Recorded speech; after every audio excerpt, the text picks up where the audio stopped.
Валандово е рудник на здрава храна и не му требаат други рудници. Ова е пораката што ја испратија Валандовчани од фестивалот на органска храна, на кој се анимираа придобивките од земјоделството наспроти бенефитите од рудникот Казандол.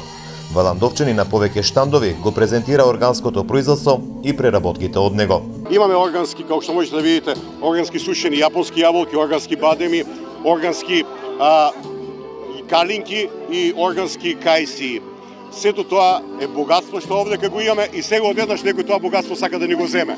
Нормално дека мора да окренеме гласот. Ко него зачуваме ова производство, значи овие култури од загадување тешко ни се пишува, не само на нас и на идните производители, на идните генерации.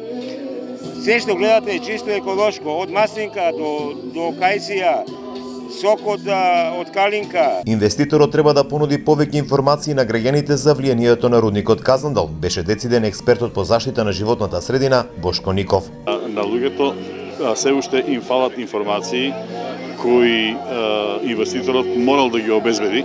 Може би е преуранет повикот за референдум, а може би и оправдан. Меѓутоа, оно што за мене е најбитно, тоа е да се имаат сигурни податоци за вистинските влијанија на таква активност овде. Компанијата Сардич МЦ го гради рудникот Казандол и тврди дека тој нема да има штетни емисии врз околината. Тие тврдат дека секој рударски коп, откако ќе биде затворен, ќе биде засејан со органски ореди.